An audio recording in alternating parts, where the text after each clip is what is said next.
Hey guys, it's Lockpicking Magician here.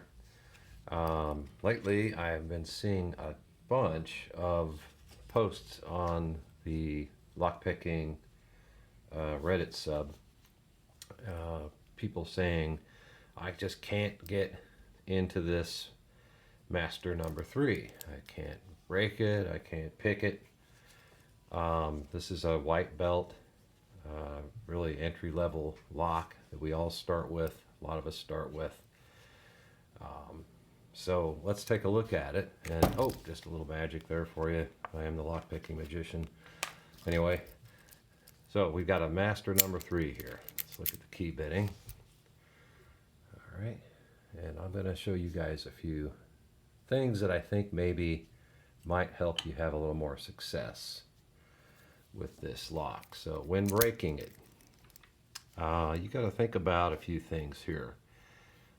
This is a 4-pin standard pin. There's no security pins in here. These things are pretty easy to rake open, but you've got to make sure you're thinking about oversetting. So I have found certain rakes, if they have really high peaks, overset some of these locks.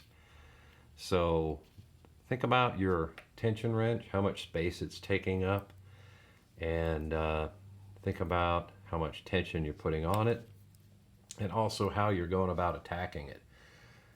I don't have much luck raking master locks by really just raking them, just going straight in and out, in and out. I usually have better luck with kind of a combination of sort of raking and rocking. And I found that if I use some tension wrenches like this guy here, bottom of the keyway, and put this in, it is pressing up, it's taking up a lot of the space on the bottom of the keyway. And when I put my rake in, I probably am oversetting. So I sit there and I struggle and I just can't get it to open. But I find that if I use something like this, or I can a little shorter reach in there, maybe it's just giving me a little more space. And I'll put this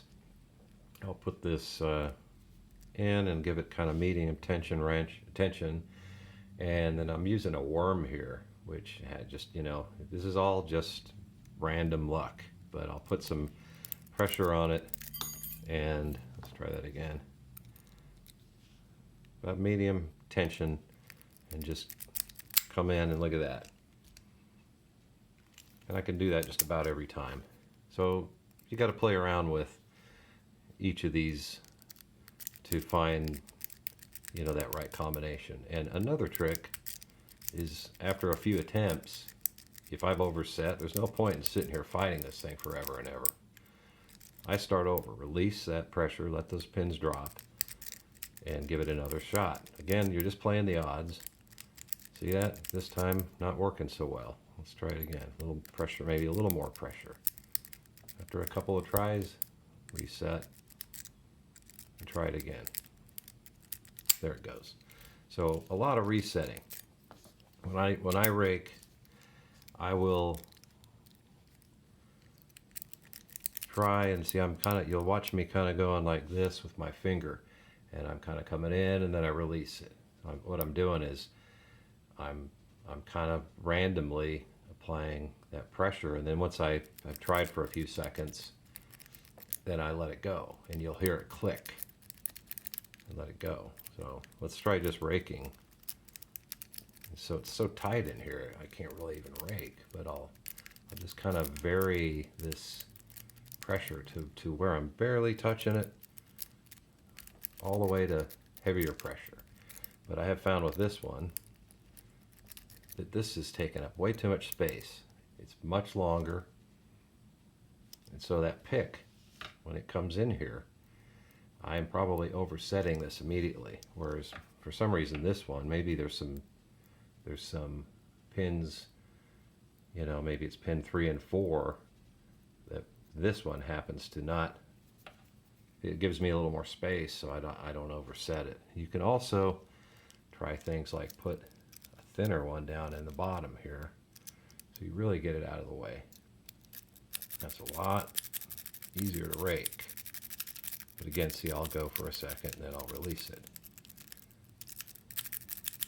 And if you want to try something with some more, some higher peaks, like a triple peak, this could give you more room.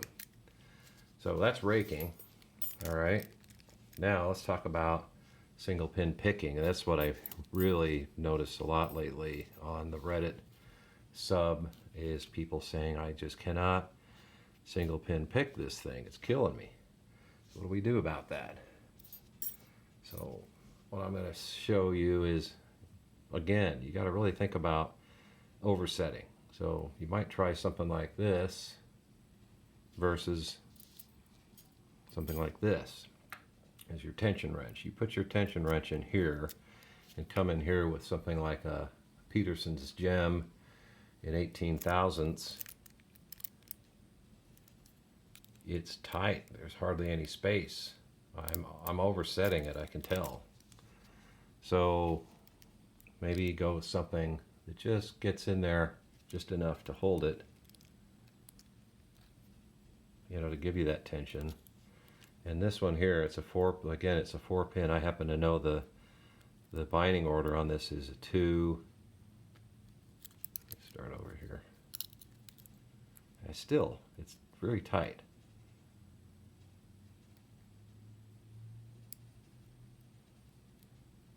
I'm not getting it. Let's try that.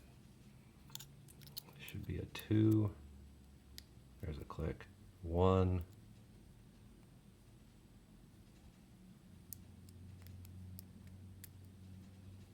Let's try it again. 2. See, it's just very tight in there.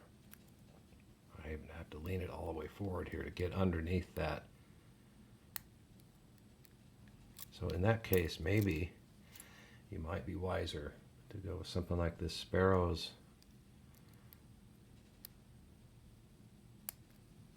2, a nice click on 2. Now see, I'm oversetting it. Try it again.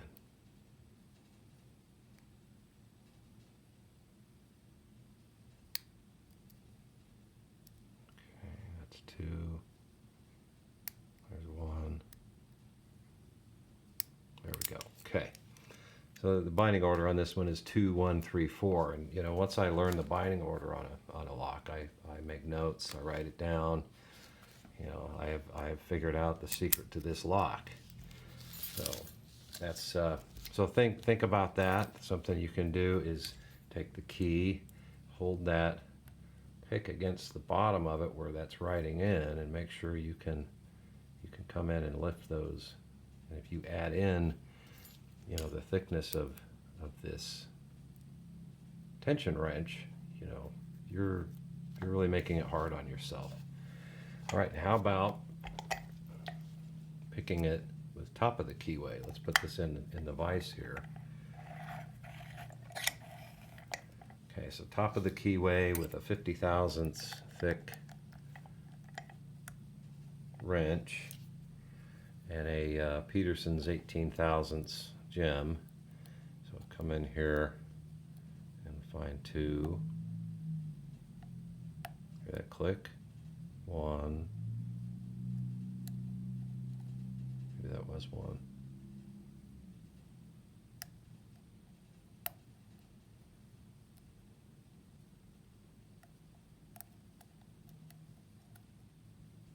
right, I've overset it. Must not have started on 2. Let's try it again. Let's find 1. There's 1. Make sure those pins have dropped. It is locked.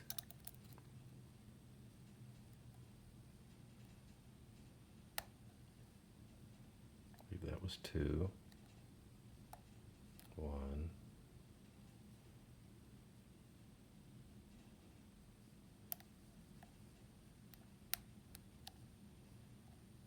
I think I dropped 1. Okay, so now I've overset these. So let's start over. I'm trying to do this with this camera kind of in my view.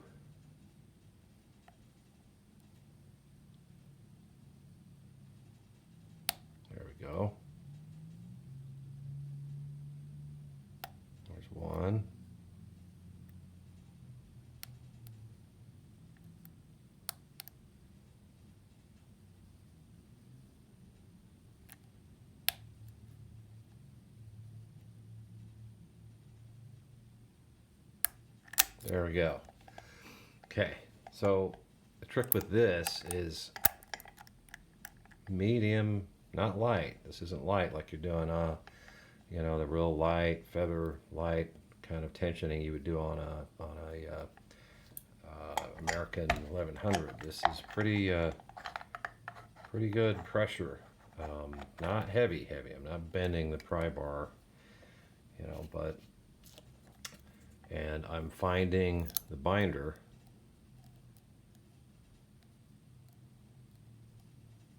which is in this case, and then I find it's pretty stiff, and then I just slowly push it up till I get that click. That was 2. There was 1.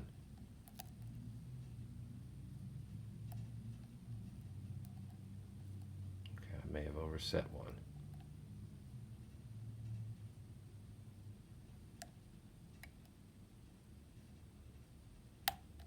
There it goes. So there you have it. Top of the keyway, pretty heavy pressure, and find the binder, and then just really slowly with that good, you feel real stiff, you know, pressure back, feedback, and you just go up real slow until you hear a nice click, and then find the next binder. Anyway, there you have it, guys. I hope that that can help you get past these master No.3s so you can start working your way up. Thanks for watching.